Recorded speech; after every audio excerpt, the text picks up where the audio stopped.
তোর কি মনে হয় ভাই কি সৌদি আরব শখে বরিছি বেটা? আরে বেটা 3 গারে 1 লাখ মারি গেছে বেটা বাংলাদেশে।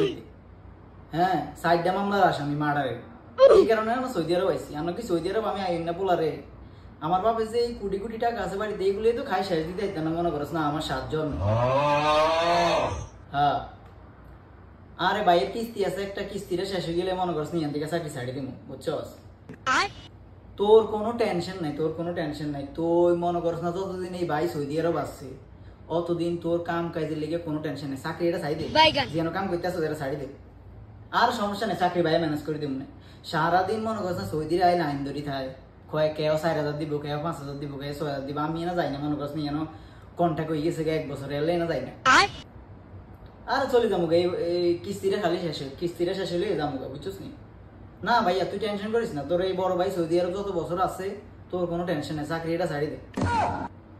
ঠিক আছে ঠিক আছে ভাই, তো এমনি এমনি আইনা রে সৌদি আরব, তো ভাই এমনি এমনি আইনা ভাই। 3 গারে খুন করছি ভাই, খুন করি মনে করছ না মার্ডারের আসামি।